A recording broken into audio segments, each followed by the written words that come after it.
Episódio 02. Uma proteína realmente fica parada? Quando pensamos em uma proteína, é comum imaginarmos algo parecido com uma estrutura rígida, uma forma tridimensional, organizada quase como uma pequena máquina molecular. Mas existe um problema nessa imagem. Uma proteína realmente fica parada? Na verdade, não. Aquilo que vemos normalmente nas estruturas moleculares é apenas uma fotografia de um sistema que está constantemente em movimento, e entender esse movimento pode mudar completamente a forma como interpretamos uma interação molecular. No mundo microscópico, nada está completamente parado. Os átomos estão constantemente vibrando, as ligações químicas oscilam, as cadeias laterais mudam de posição e regiões inteiras da proteína podem se mover. Alguns movimentos são extremamente pequenos e rápidos, outros podem envolver loops, domínios ou regiões inteiras da estrutura. Ou seja, uma proteína não possui apenas uma forma, ela existe como um conjunto de diferentes conformações que podem surgir e desaparecer ao longo do tempo. Mas e o docking molecular? E é justamente aqui que entra uma ferramenta muito utilizada na química computacional: o docking molecular. No docking, podemos simular como uma pequena molécula, o ligante,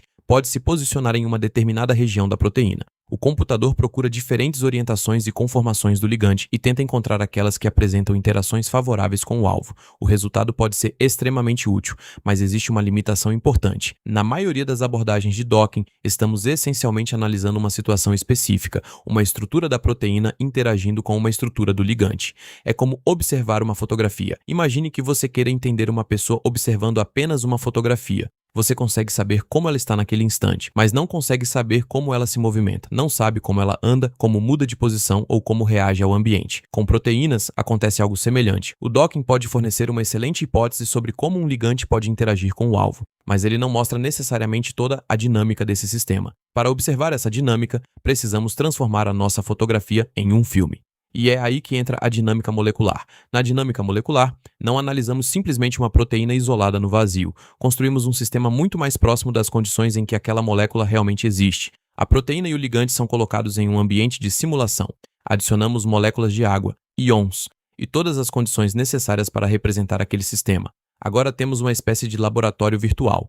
Um pequeno universo molecular onde podemos acompanhar o comportamento do sistema ao longo do tempo. Mas como o computador sabe como cada átomo deve se movimentar? A resposta está na física. As posições dos átomos determinam as forças que atuam sobre eles. Essas forças podem surgir de ligações químicas, interações eletrostáticas, forças de Van der Waals e diversas outras contribuições. A partir dessas informações, o computador calcula como os átomos devem se mover. E então faz isso novamente, e novamente, e novamente. Milhões de vezes. O resultado é uma trajetória molecular, uma sequência de estruturas que representa como o sistema evolui ao longo do tempo. Então podemos pensar em duas ferramentas complementares. O docking nos ajuda a perguntar onde essa molécula pode se ligar, enquanto a dinâmica molecular permite explorar perguntas como: essa interação permanece estável?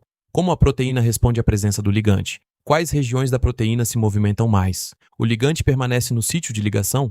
E talvez uma das perguntas mais interessantes: como essa interação muda com o tempo? Por isso, docking e dinâmica molecular não precisam ser vistos como concorrentes. Eles podem fazer parte de uma mesma estratégia computacional. Mas assistir a proteína se movimentando não é suficiente. Precisamos transformar esse movimento em informação científica. É aqui que entram análises como RMSD e RMSF. O RMSD, por exemplo, pode ajudar a avaliar como a estrutura do sistema varia em relação a uma referência ao longo da simulação. Já o RMSF permite observar quais resíduos apresentam maior ou menor flutuação. Com essas análises, conseguimos identificar regiões mais estáveis, regiões mais flexíveis e possíveis mudanças no comportamento estrutural da proteína. A trajetória deixa de ser apenas uma animação, se transforma em dados, e esses dados podem nos ajudar a compreender a interação molecular. No final, talvez a maneira mais interessante de pensar em uma proteína seja abandonar a ideia de uma estrutura completamente rígida. Uma proteína é dinâmica. Ela vibra, muda, respira em uma escala molecular. E essas mudanças não são apenas um detalhe. Elas podem estar diretamente relacionadas à sua função e à maneira como ela reconhece outras moléculas. Por isso, quando olhamos para uma estrutura tridimensional de uma proteína,